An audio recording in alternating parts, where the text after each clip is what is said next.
Yo, what is up guys, and welcome back to another episode of Slice of Shonen. I am your host, The Cloudy Crow, and today we will be reacting to Higurashi, When They Cry, SOTSU, Episode 3. And in the last episode, or should I say the last two episodes, so much happened that if I tried to explain everything right now, it would take me at least like 15-20 minutes to get through it all. So I'm going to try to be brief. I'm going to try to touch on all the major points of the two episodes and kind of recap us so that we can jump straight into this third episode. So right now we're reliving through the Go timeline, starting with the Rena arc, where Rena ended up going crazy and killing Keiichi. Well, this time we're looking at it through Rena's perspective, which is super interesting because even though Rena and Keiichi, they lived through the same timeline, they both had two completely different experiences, and so let's jump into a couple of those experiences. So we start off by learning about Rena's current kind of home life, her day-to-day life, and we find out that it's not a very happy life. Her family's kind of been torn apart. We find out that Rena's mother was sleeping around behind her husband's back, and once she got pregnant, she decided to divorce her husband to move in with the new guy. And Rena wasn't happy about this at all because she felt like her father didn't really do anything wrong. He didn't do anything to deserve this. And then, speaking of the father, due to this pretty rough divorce, he ended up spiraling into this very dark place where it seems like every single day of his consists of him drinking, sleeping in, and him visiting a gentleman's club. And while he was at this gentleman's club, he became very fond of a woman named Rina. So all of this was clearly weighing on Rena's mind, and when she was at school, she said she wasn't feeling well. So she went over to the nurse's office, and this is when Dark Lord SATOKO makes her move. She steps into the nurse's office, she pulls out the infamous injection, and then she sticks it into Rena while she was sleeping. So now from this point forward, we know that Rena's Hinamizawa syndrome is kind of slowly spiraling out of control with every coming day. And Rina was talking with one of her friends about how this guy has been visiting the gentleman's club a lot lately, and he's kind of like her personal ATM right now. She can just siphon all of the cash that she wants from him, that he doesn't even realize what's going on. Well, it turns out that this customer is none other than Rena's dad, and she knew this, so she kind of stormed out of the cafe angrily. But interestingly enough, right after this, Rina said, although it is fun kind of siphoning money from this guy, I know that he has a daughter and she's in a single parent household. Rina also knows what it's like to live in a single parent household, and so she thought about breaking it off with the customer. And not only did she want to break it off to help Rena, but she went out of her way to visit Rena and kind of be there for her, kind of be a friend for her, maybe some sort of mother figure, maybe. I'm not entirely sure, but the damage was already done, and it was far, far too late. Rena had already gathered her materials, she had already created her plan, and all she needed was for Rina to stumble into her trap, which she did. And this ultimately resulted in Rena luring her over to the junkyard and butchering her.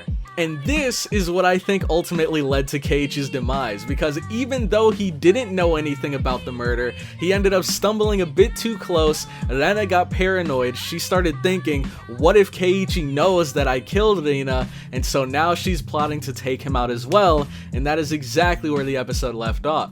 If you guys are excited for the episode, make sure to leave a like. It'll help me and the video out so much more than you might think, so if you could take the time to do that real quick, I would very much appreciate it. And also consider subscribing to the channel for more weekly SOTSU reactions. And with that all out of the way, let's get right into this episode.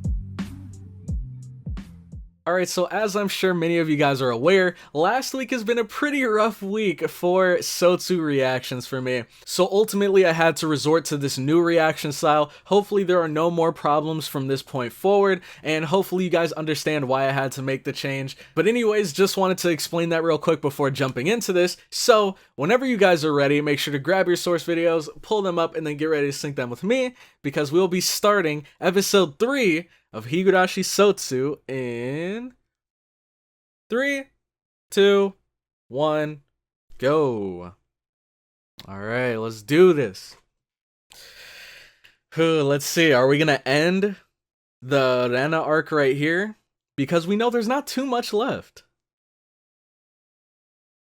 There really is not much left.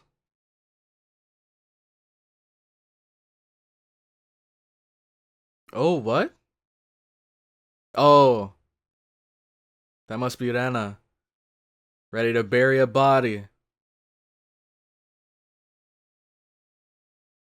And she never disposed of Rena's body yet, right? Yep. Oh yeah, I forgot! She severed her into a bunch of different pieces. Just like the dam incident, where when they killed the overseer, they ended up severing his limbs and scattering them. But she's burying them all in the same place. And look, she's worried somebody's watching.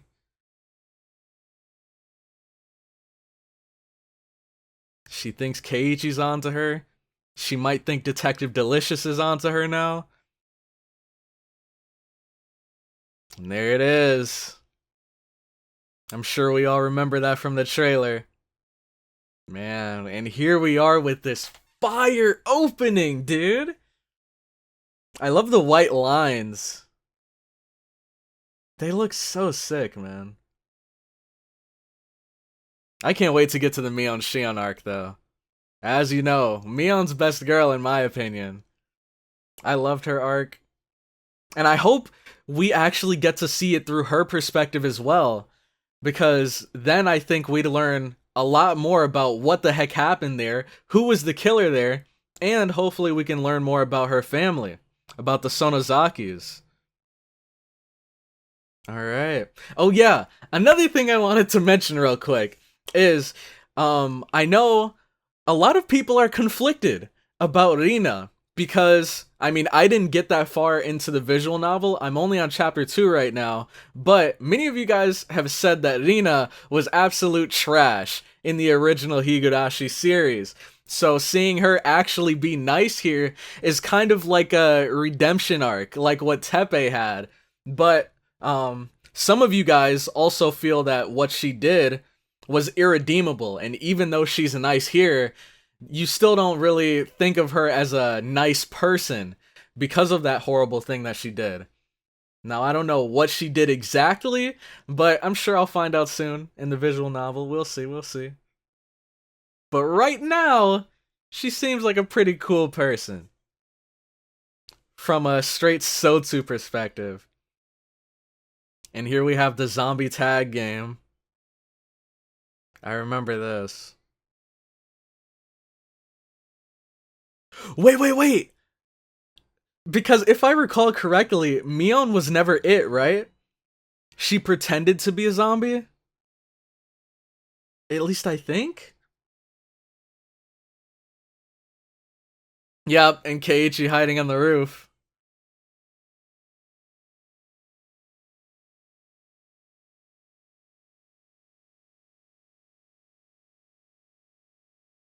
Oh, here we go. You can't trust anyone around here, especially not Rika. Well, I guess especially not anyone in the club. They're all terrifying when it comes to these club games.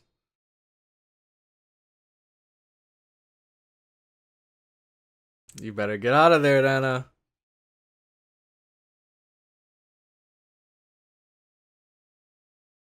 Here comes good guy Keiichi. Oh wow, they just skipped it. I guess we did see it already, though. For some of you, this would probably be the third time, so...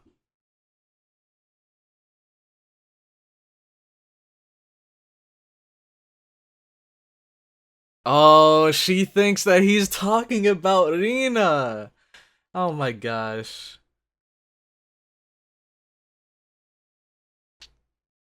I remember that. Oh my god, man. This entire series is just... This entire anime is just a series of unfortunate events. She just walked in during the wrong time of that conversation. Now she's even more suspicious of Keiichi.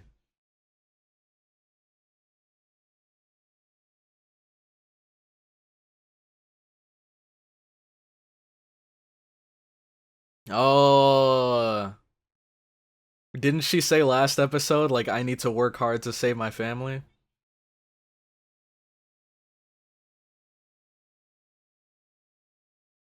Oh, this is right before the festival, right? This whole, like, 4 demon or 5 demon thing. Yeah, that's them running through the stalls and playing games. Okay, okay.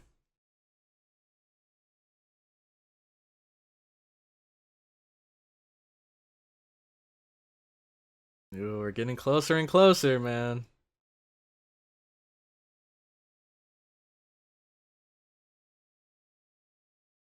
Is the deed done?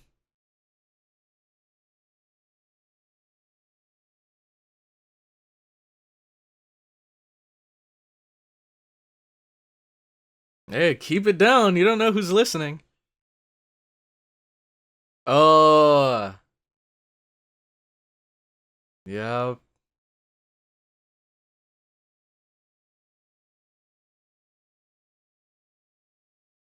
Oh! Interesting!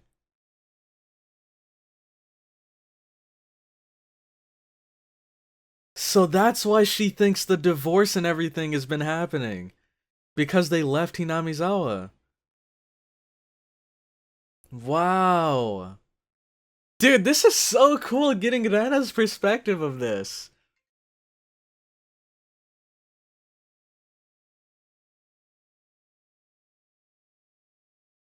Oh, I remember this. Oh my gosh, SATOKO. It's quite a breach of etiquette.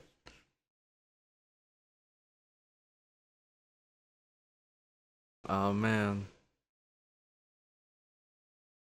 Oh, I wonder what's going through her head right now. Because we know she's suspicious of Keiichi. But she also likes him too, so... I wonder if she's conflicted at all.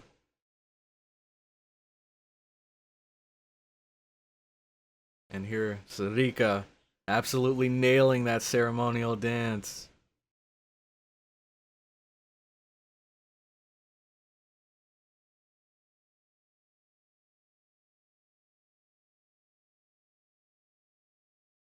Man. Oh gosh. Now that I see the head of that hoe, it reminds me of a specific episode in Go that I think none of us would be able to forget. Gosh. I can't even look at this the same now. I'm just traumatized from that event.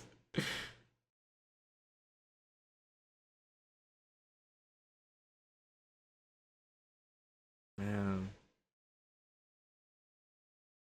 Here we go. She's revving it up. And there she goes.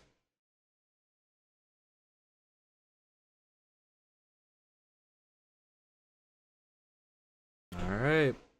Cotton drifting begins.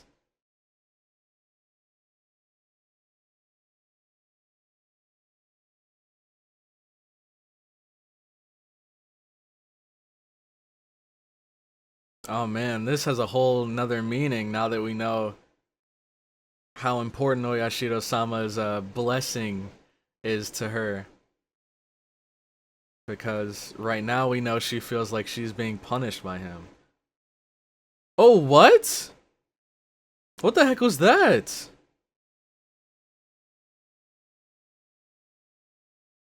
Hmm. Is it just me? Or are like certain parts of this video quiet and others are louder? And there she is with that dead stare. We saw this right before Tomitake disappeared.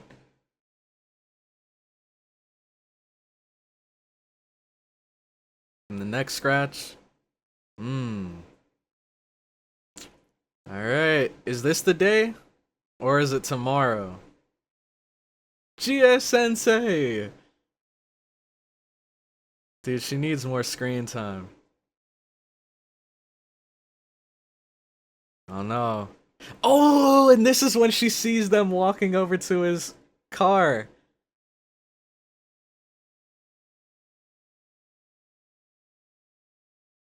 Oh no, dude.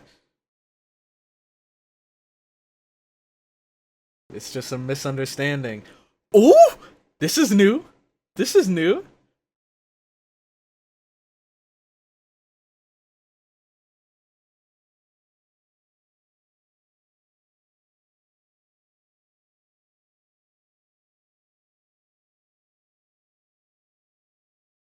Oh. Okay, so this leads into my theory of thinking the reason why she injected Rena was to kind of test the effects of the serum. To see how it would affect a human. And Rena's just kind of her guinea pig. Because it does seem like Satoko's been keeping a very close eye on her.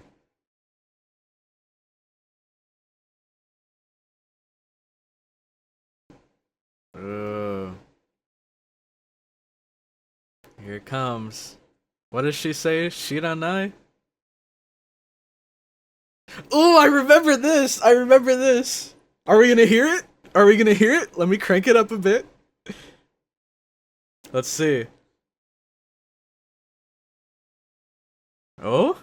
Okay, she didn't scream it though, but she did say it.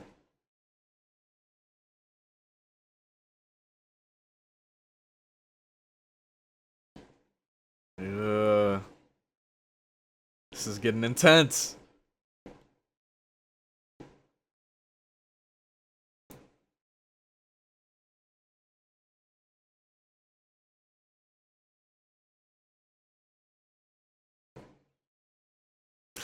Oh my gosh, man.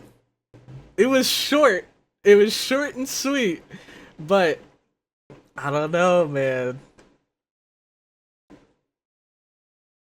I feel like I think in the visual novel, I think that Usoda was much more impactful.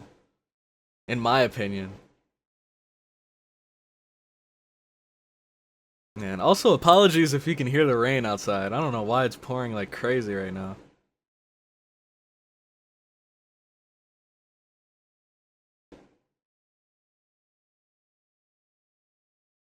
So this is when she visited Keiichi while he was on the phone with Detective Delicious. So now we're getting hard evidence as to whether or not she watched him. Ooh, the door's ajar. And here she is. Ooh. Oh, okay. It doesn't seem as creepy as I thought. She looks more worried than anything. Dang, you can see the fear. You can feel the fear in her eyes. And she closes it, and she runs home. So she wasn't there for very long at all.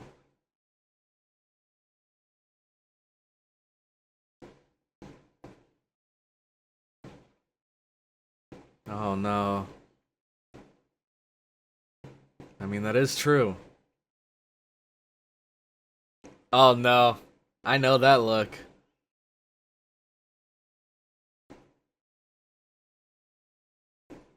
Just a little bit harder.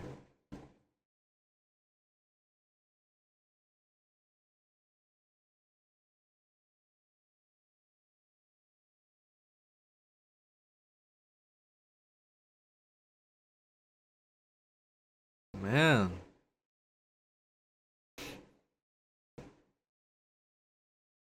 Oh, he's talking about Nina. Oh, do you really? Do you really, Nana? You really hope she's okay? Cause I could have sworn.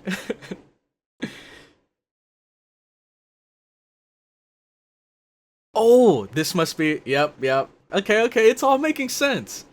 All the pieces are falling into place now.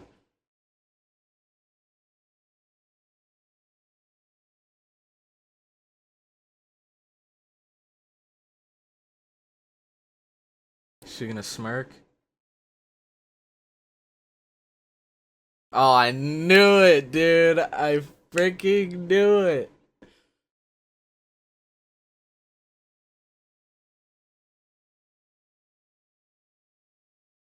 Look at that expression on her face, man. She knows this is the perfect time for her to strike.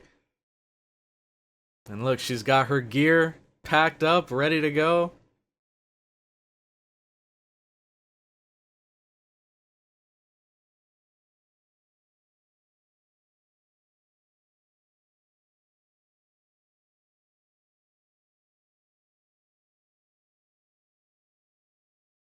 Oh no.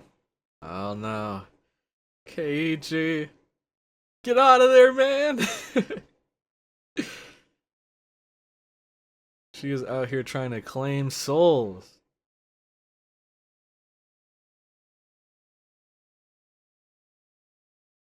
Dang! Oh my gosh! I almost forgot how aggressive she was right here.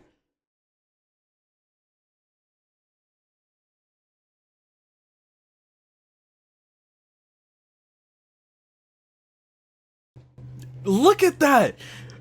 Like, no normal person knocks on the door like this.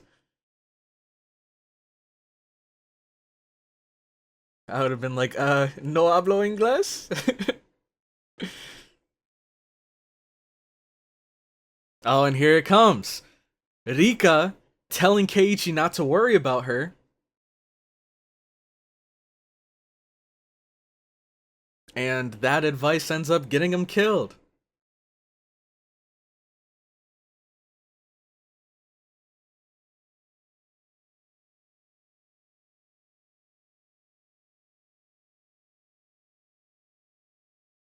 Mm-hmm.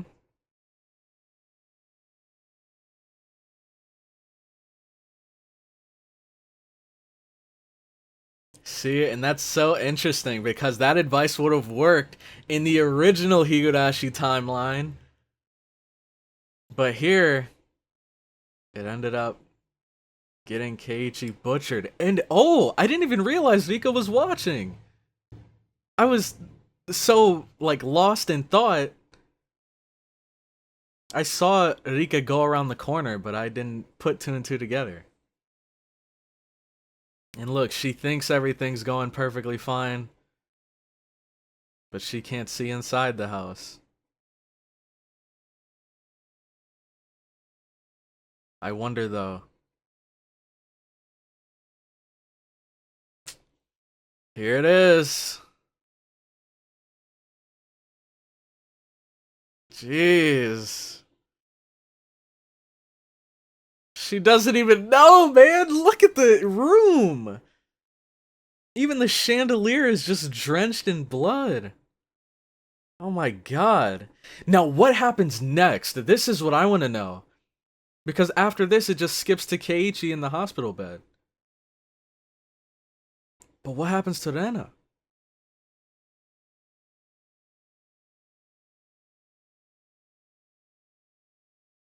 And this is the next day. Does Mio know?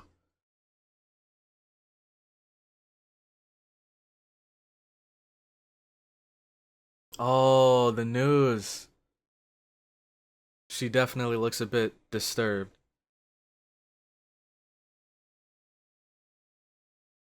Oh, Enrica knows.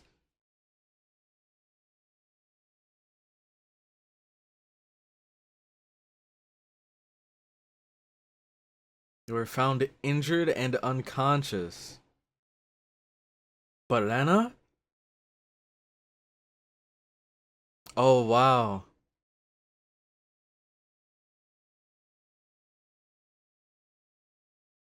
She thought this was supposed to be the timeline.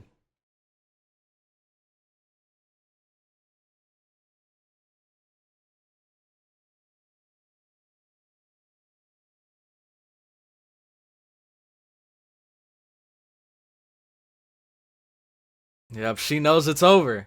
She's like, alright, looks like it's time to loop again. And is she going to,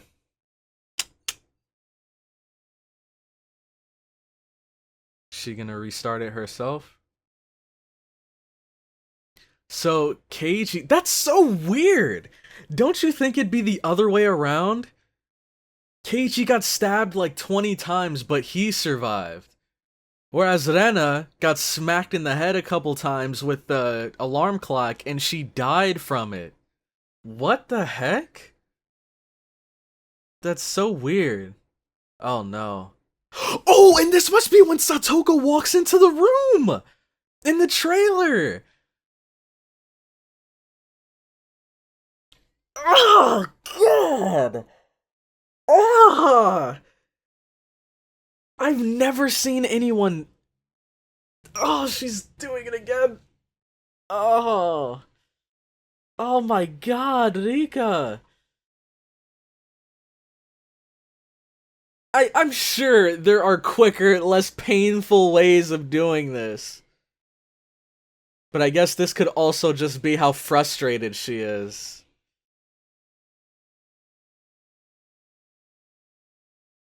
Jeez, man. We could see all of this looping, all of this time wasted, all of this seeing her friends die in front of her is definitely taking a toll on her mental. And this is SATOKO walking into the room. Oh, but in the newest trailer, we see SATOKO gets killed as well. And I wonder if she did it herself.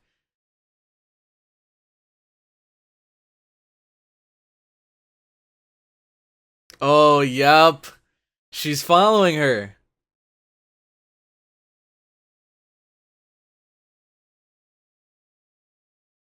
Dang, man. She's relentless.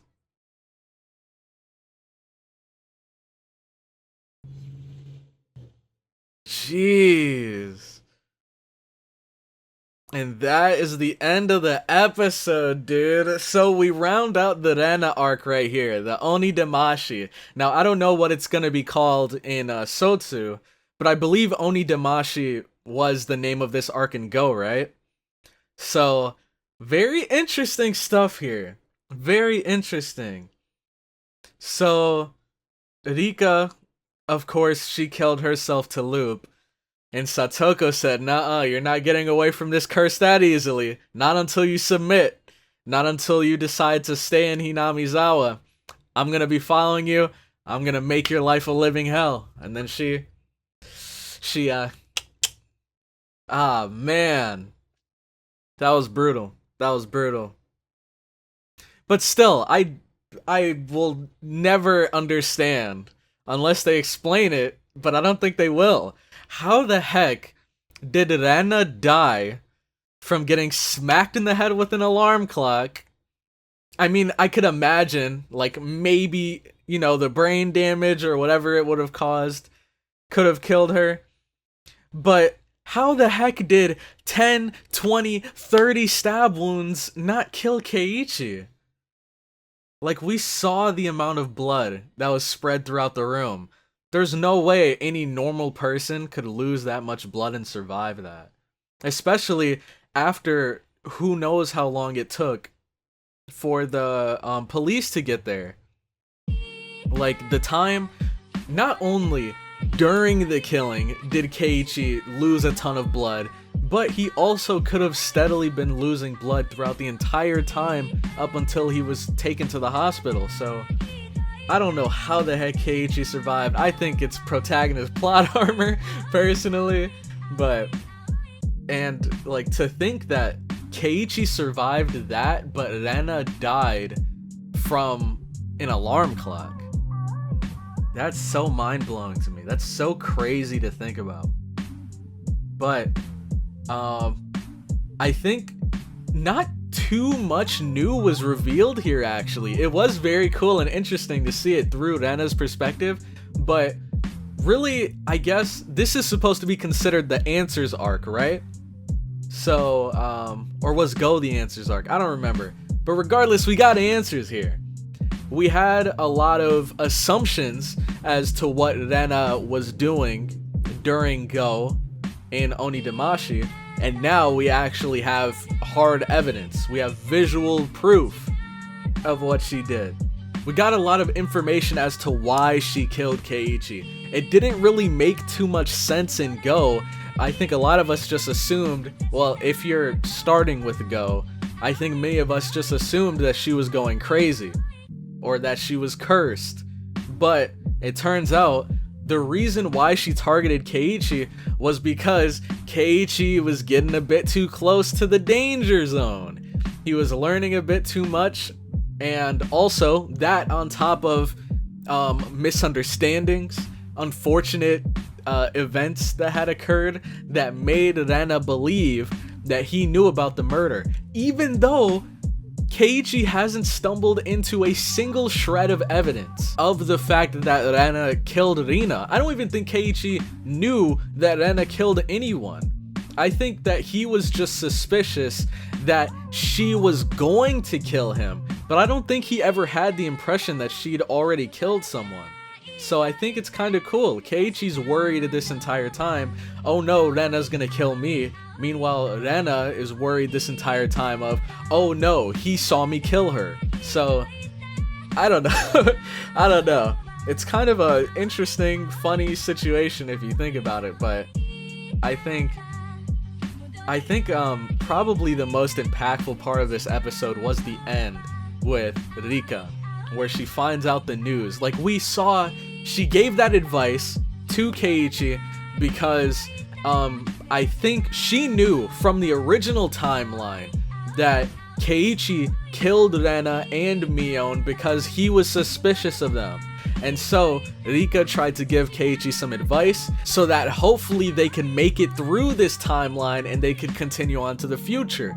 But because Keiichi was told not to be suspicious of her, he was a bit careless when he should have been suspicious of her. So Rena goes in, she kills Keiichi, and Rika this entire time is thinking like, yes, we can finally get out of here. I was finally able to convince Keiichi, like, we're good. This is the timeline. And then she finds out the bad news the next day, and the teacher is saying like, please sit down, Rika, like, you can't just walk away. And Rika's like, nah, this timeline's already done. It's over. We heard her using her real voice. She was like, nah, it's over. I'm heading home. I'm getting out of here. And then she did the deed, and not only did she kill herself, but she was brutal with it. She like kept going and going, and it was a bit hard to watch, honestly, because we know that Rika didn't need to do that to reset the loop, but I think due to the frustration and due to her being so close and having it snatched from right under her nose, she was just frustrated and angry, and so she just had to, I guess, vent that anger out somehow. Meanwhile, SATOKO was like, everything's going according to plan. This is slowly breaking her. It's time to keep pushing and pushing until we can finally get that confession. Or I guess, not confession, but finally get her to join the dark side. So, alright, so I have a pretty interesting question of the day for you guys that I really want to hear your opinions on. So, where would you say was Keiichi's biggest blunder throughout this arc? A blunder being like, I guess, a mistake that he's made throughout here. Would you say it was him listening to Rika and actually trusting Rena in the end when he invited her into her home? Do you think it was him going and helping Rena in the junkyard trying to get Colonel Randy? Do you think that it was him questioning Rena about the weird stuff going on around Hinamizawa and him like asking her like, hey, you don't know anything about this weird stuff, do you? Or like, have you been lying to me? Like, let me know what specific scene from this arc do you think was Keiichi's biggest mistake? I think him questioning Rena about the crazy stuff going on around Hinamizawa was probably his biggest mistake, even though you can't really blame him at the end of the day, because this is like scary stuff. And of course, he thought as a friend, you guys should tell me about this, but they didn't. But I think, I guess if I was Keiichi, I would have tried to understand why they didn't tell him, because this is scary stuff. This is information that potentially could have scared him away from Hinamizawa, and he could have left them and never seen them again if that was the case.